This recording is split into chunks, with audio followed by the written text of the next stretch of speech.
వ్యక్తి ఏంటి అంటే చాలా నాయకత్వాలు ఫస్ట్ పుట్టిందే ఈ చైతన్యం ఇక్కడి నుంచి వచ్చింది. నా మనసులో ఒక చైతన్యం వచ్చింది. మీరు ఎంతో గొప్పగా మొన్న ర్యాలీ తీశారు, చాలా అద్భుతంగా రాష్ట్రం మొత్తం హర్షించారు, చాలామంది లైక్ చేశారు, సపోర్ట్ చేశారు. అందులో నేను ఒక్కని ప్రథమాన్ని ఎందుకోసం చేసిన అంటే వ్యక్తికి ఏమని ఉండాలి, కానీ మనిషి మంచోడైతే అందరం అభిమానిద్దాం, ఆయన నెత్తుకొని పూజిస్తాం. అయితే ఇక్కడ ఆ విమర్శల మీద నేను ఒక కొత్త ఉత్పత్తి ఏదైనా ఒకటి చేయాలి, నేను బతుకున్నందుకు నా కులానికి నేనున్న నా నాలెడ్జ్ని ఉపయోగించాలని చెప్పి న్యాయ బ్రాహ్మణ, తెలంగాణ న్యాయ బ్రాహ్మణ రాజ్యాంగపరమైన హక్కుల వీరులను తయారు చేయాలని మీ జిల్లాకు వచ్చిన మీరందరూ కూడా నా యొక్క న్యాయ బ్రాహ్మణ వీరులుగా తయారయ్యి మన హక్కులు ఏ విధంగా సాధించుకుందాము. మరుగున పడుతున్నాయి మనకు. ఎందుకోసం మరుగున పడుతున్నాయి అంటే దాన్ని లేపిటో లేడు. నేను ఇలా షర్ట్ వేసుకొని వచ్చి కలర్ వేసుకొని ఇస్త్రీ వేసుకొని వచ్చి ఇంట్లో పెట్టేస్తా, ముడతలు తగ్గాయి, ఏం తగ్గాయి, సమస్యలు కూడా అన్నీ ఉంటున్నాయి. ఈ నాయకులను మన 10 నాయకులు ఉన్నాయి, రాష్ట్ర నాయకత్వాలు. నేను హైదరాబాద్ నుంచి వచ్చిన మీ దగ్గరికి. హైదరాబాద్లో ఎన్నో నాయకత్వాలు పుట్టుకొస్తున్నాయి, కానీ పని చేసినోడు ఎవరు లేడు. ఎవరి గురువు 100 మంది వాళ్ళే.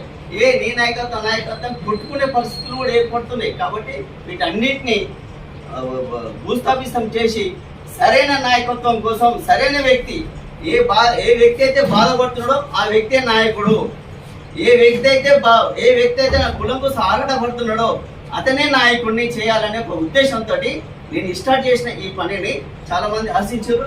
ప్రథమంగా ఈ జిల్లా నాకు చాలా గుండెలు పెట్టుకున్నట్టుగా పెంపించుకున్నందుకు నా హృదయం జన్మ ధన్యమైందండి. ఈ సిద్దిపేట యొక్క జిల్లా ప్రతి ఒక్క న్యాయ బ్రాహ్మణులు అందరికీ నా హృదయపూర్వక నమస్కారాలు. ఈ జిల్లా మండల 25 మండలాల అధ్యక్షులకు, కార్యదర్శులకు, ప్రధానికి హృదయపూర్వక నమస్కారాలు తెలియజేస్తున్నాను. ఇప్పటికేంటంటే అన్న, నేను ఫస్ట్ ఆఫ్ ఆల్ చేసింది ఏంటి అంటే నేను చాలా స్ట్రగుల్ చేసిన.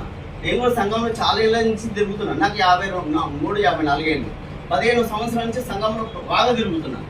కానీ అందరినీ చేసిన, కానీ ఏనాడు కూడా నేను గొంతెత్తి మాట్లాడలేదు. గొంతెత్తు మాట్లాడుతుందంటే సిద్దిపేట గడ్డ మీద మాట్లాడుతున్నాను.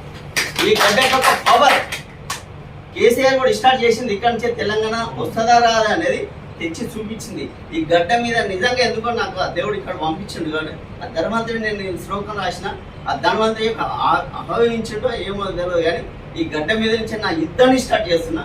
మీరంతా యుద్ధ వీరులుగా ఉండి రాష్ట్రాన్ని యొక్క సాధించిన ఏ విధంగా ఉండదో హక్కులను సాధించుకునే విధంగా రాజ్యాంగం పరంగా ఎట్లా హక్కులు ఉన్నాయంటే, మనకు అమ్మ నాన్నలు చాలా పని చేశారు. వాస్తవంగా అయితే చిన్న విషయం చెప్తారు, టైం ఉంది కదా అంతే. అయితే తల్లిదండ్రులు పెంచుతారు, నాన్న దుకాణం పోతాడు, ఏదో పని చేసుకుంటారు. మనతో కనెక్ట్ అయ్యేది ఎవరు? నాయనమ్మ, తండ్రి వాళ్ళ నాన్న, తల్లి వాళ్ళ అమ్మ. వీళ్ళతోటి మనకు చాలా అనుబంధం అవుతాయి. వాళ్ళు మంచి చెడు అన్నీ నేర్పిస్తారు. ఏం నేర్పిస్తారు? బిడ్డ వీళ్ళతో ఇట్లా మాట్లాడాలి, వీళ్ళతో ఇట్లా మాట్లాడాలి, ఈ కులపోలు ఇట్లా మాట్లాడి, ఈ కులపోలు ఇట్లా మాట్లాడాలి, మంచి సందేశం ఇస్తారు. ఆ బేస్ని మనం వదిలిపెట్టేస్తున్నాం.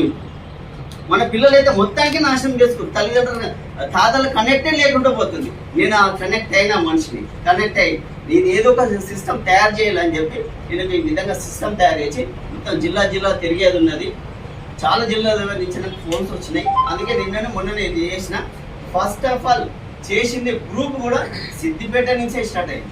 న్యాయ బ్రాహ్మణ రాజ్యాంగపరమైన హక్కుల వీరులకు ఒక గ్రూప్ స్టార్ట్ చేసి, అందుకోసమే మీరు ఒక ఆశయ సిద్ధాంతాలకు ముందు ఉన్నారు కాబట్టి నేను ఈ గడ్డ మీదకి వచ్చిన. కాబట్టి ఇది రాష్ట్రం అంతా ఆరిపోనీయకుండా ఉద్భవించాలి. ఒక మంచి అన్నం ఉడకబెట్టుకొని అందరూ తినే విధంగా తయారయ్యాలని ఇక్కడికి వచ్చిన. ఇంకోటి ఏంటంటే చాలా ఉన్నాయి, అందరికీ తెలిసిన సమస్యలు చాలా మంచిగా మాట్లాడారు ఇప్పటిదాకా. కానీ ఏంటంటే ఓటేసే హక్కు ఎంత ఉన్నదో నిలదీసే హక్కు మనకు ఉన్నది. ఓటేసే హక్కు ఎంత ఉన్నదో నిలదీసే హక్కు ఉన్నది. మనం ఓటేసినప్పుడు భారతీయ పౌరులం, కానీ ఇప్పుడు మనం తెలంగాణలో పౌరులం. మనం ఈ తెలంగాణకి ఏ ఎమ్మెల్యేకి మనకు ఓటు అడగడానికి ఇంటి ముంగడికి వచ్చి ఓటే అంటాడో వాడు గెలిచిన వాడు నిలదీసే హక్కు మనకున్నది. ఈ హక్కులు ఎందుకు మూలవాడేస్తున్నాము? ఈ నాయకుడు ఆ నాయకుడు కొట్టుకొని ఎందుకు వస్తున్నాము? మన హక్కులు ఎవరు తీసుకుంటున్నాడు? ఎవరికి ₹1 దొరికింది? ఇంకొకటి, దేవాదాయ శాఖ కమిటీలో ఎన్ని కోట్లు ఎంటికల మీద మనలు చేస్తే 30-40 రూపాయలు ఒక్కొక్క మనిషికి ఇస్తాడు. ఆ ఎంటికలు గీకేసిన ఎంటికలకు కొన్ని కోట్ల రూపాయలు వస్తున్నాయి. ఆ కోట్ల రూపాయలు 30%, 30-40% మనకి ఇస్తే ఈ గేట్ మనకు మన కమ్యూనిటీకి ఇస్తే మనం బాగుపడమా? జిల్లా కింద వేసుకొని మండలానికి కింద వేసుకొని జిల్లాకు 20,000 30,000 వచ్చిన కొన్ని కుటుంబాలకు ఆర్థికంగా బాగు చేసుకోలేమా? కొన్ని కోట్లు వస్తున్నాయి సమ్మక్క సారక్క 2-3 రోజులకే 5-6 కోట్లు వస్తున్నాయి. మరి మనం వాటి ఎక్కడ పోయింది? మనకు ఫెడరేషన్కి నిధులేవి? ఈ 250 కోట్లు ఎవరు తిన్నాడు? అడగడానికి ఎవరికి లేదు. నేను లీడర్ని, నువ్వు లీడర్, నువ్వు లీడర్, నేను లీడర్ని. రాష్ట్ర కమిటీ అంతా గబ్బు చేసి పడేశారు, తెలంగాణ హక్కులని నాశనం చేశారు. అందుకోసం ఈ సిస్టమ్ తోటి నేను మీ ముందుకు వచ్చిన. ఈ జిల్లా నుంచి మనం ఆశీర్వదించండి, ఐకమత్యంగా అండి. రాబోయే రోజుల్లో ఇంకా పెద్ద ఎత్తున సమావేశాలు చేసుకుందాము. కాబట్టి ఇంతసేపు నుంచి అందరూ కూర్చున్నారు. ఇంక మళ్ళీ వచ్చినప్పుడు మంచి విజయాలు చెప్తా. నాకు హృదయపూర్వక నమస్కారం. నన్ను ఆదరించినందుకు జిల్లా కమిటీ